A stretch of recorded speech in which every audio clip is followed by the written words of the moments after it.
മമതാ ബാനർജി മിക്കവാറും ജയിലിൽ പോകുമെന്ന നിലയിലാണ് കാര്യങ്ങൾ എത്തി നിൽക്കുന്നത്. മമതയ്ക്കും തൃണമൂൽ കോൺഗ്രസിനും കുരുക്ക് മുറുകിയിരിക്കുകയാണ് കേന്ദ്ര ഏജൻസികൾ. പാർട്ടിയുടെ ബാങ്ക് അക്കൗണ്ട് ഇഡി മരവിപ്പിച്ചിരിക്കുകയാണ്. ചാർട്ടേഡ് വിമാനങ്ങൾ വാടകയ്ക്കെടുത്തതുമായി ബന്ധപ്പെട്ട് ഇഡി നടത്തുന്ന അന്വേഷണത്തിന്റെ ഭാഗമായാണ് അക്കൗണ്ട് മരവിപ്പിച്ചത്. 440 കോടി രൂപയാണ് അക്കൗണ്ടിൽ ഉള്ളത്. തൃണമൂൽ കോൺഗ്രസിന്റെ പേരിലുള്ള 3 HDFC ബാങ്ക് അക്കൗണ്ടുകളിലെ നിക്ഷേപമാണ് ഇഡി മരവിപ്പിച്ചുകൊണ്ട് ഒരു നിർണായകമായ നീക്കം നടത്തിയത്.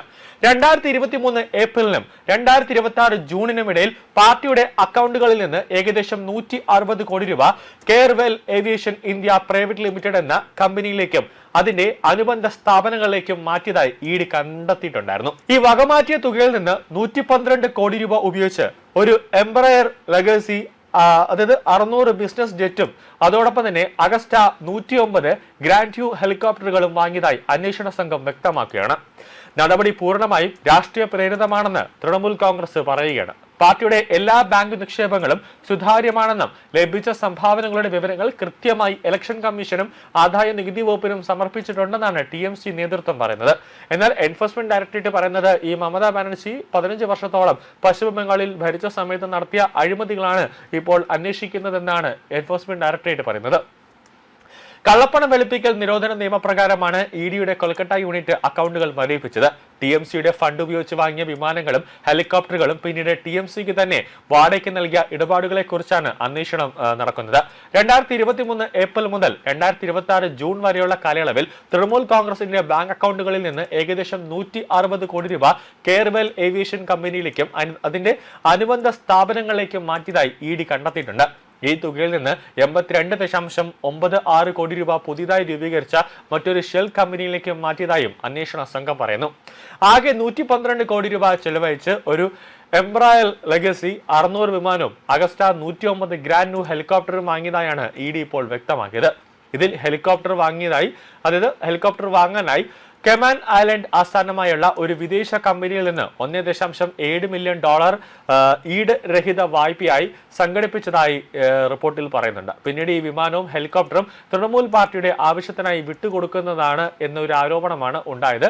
കൂടാതെ 11 ബലാത്സംഗം ചെയ്ത സംഭവവുമായി ബന്ധപ്പെട്ട് ഒരു പാർട്ടി പ്രവർത്തകനെ പരസ്യമായി മുഖത്ത് അടിക്കുന്ന ഒരു സംഭവം ഉണ്ടായി. അതോടുകൂടി പശ്ചിമ ബംഗാളിലെ ജനങ്ങൾ ഒന്നടക്കം പറയുന്നത് മമതയ്ക്ക് സമനില തെറ്റുന്നു, അതായത് മമതയെ കേന്ദ്ര ഏജൻസികൾ വരിഞ്ഞു മുറുക്കുന്നു. അതായത് EDയും CBIയും എല്ലാം മമതാ ഏജൻസിക്ക് പിന്നാലെ തന്നെയുണ്ട്. ഇപ്പോൾ CID വരെ മമതാ ഏജൻസിയുടെ വീട്ടിലെത്തി റെയ്ഡ് നടത്തി മമതാ ബാനർജിയും അതോടൊപ്പം തന്നെ അനന്തരവനെയും ചോദ്യം ചെയ്യുന്ന ഒരു സാഹചര്യം വരെ ഉണ്ടായി. അതായത് 15 വർഷം മമത കാണിച്ചു കൂട്ടിയ അഴിമതികളെല്ലാം ഇപ്പോൾ ഓരോന്നായി പുറത്തേക്ക് വരുന്നു. മമതയുടെ കൂടെ ഉണ്ടായിരുന്ന ഓരോ നേതാക്കന്മാരും തൃണമൂൽ കോൺഗ്രസിൽ നിന്നും രാജിവെച്ച് പുറത്തേക്ക് പോകുമ്പോൾ അവർ എന്ത് അഴിമതികളാണോ കാണിച്ചു കൂട്ടിയത്, അതിന്റെ ആരാണ് അതിന് മുന്നിൽ നിന്നത് എന്നടക്കമുള്ളത് തൃണമൂൽ കോൺഗ്രസ്സുകാർ കാണിച്ചു കൂട്ടുന്ന എല്ലാ വൃത്തികേടുകളും എല്ലാം ഓരോ പ്രവർത്തകരും വിളിച്ചു പറയുന്ന ഒരു അവസ്ഥയിലേക്ക് കാര്യങ്ങൾ എത്തുകയാണ്. ഇതോടെ മമതയുടെ സമചിത്ത നഷ്ടപ്പെട്ടോ എന്ന ചോദ്യമാണ് ഇപ്പോൾ ഉയരുന്നത്. സുരക്ഷാ ഉദ്യോഗസ്ഥരും പാർട്ടി നേതാക്കളും അനുയായികളും ഉൾപ്പെടുന്ന ഒരു വലിയ ജനക്കൂട്ടത്തിലൂടെ ബാനർജി നടന്നു പോവുകയും കൂടാതെ അടുത്തു നിന്ന അനുയായിയുടെ മുഖത്ത് അടിക്കുകയുമാണ് ചെയ്തത്.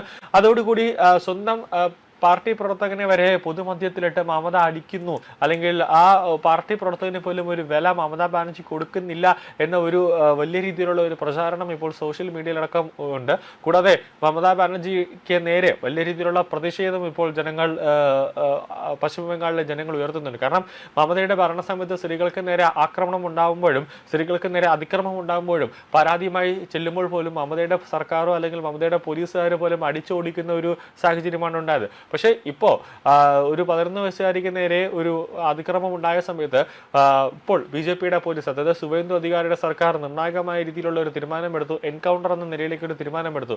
അത് ജനങ്ങളിപ്പോൾ ഒന്നടക്കം കൈയടിച്ചിരിക്കുകയാണ്. അപ്പോൾ മമതയ്ക്ക് ഇനി പശ്ചിമ ബംഗാളിൽ ഒരു വിലയുമില്ല. കൂടാതെ ഏത് സമയം വേണമെങ്കിലും കേന്ദ്ര ഏജൻസിയുടെ അറസ്റ്റിലേക്ക് കാര്യങ്ങൾ എത്താം എന്ന നിലയിലേക്ക് നിൽക്കുമ്പോൾ മമതയുടെ സമനില തന്നെ മൊത്തത്തിൽ താളം തെറ്റുന്ന ഒരു അവസ്ഥയിലേക്കാണ് കാര്യങ്ങൾ എത്തുന്നത്.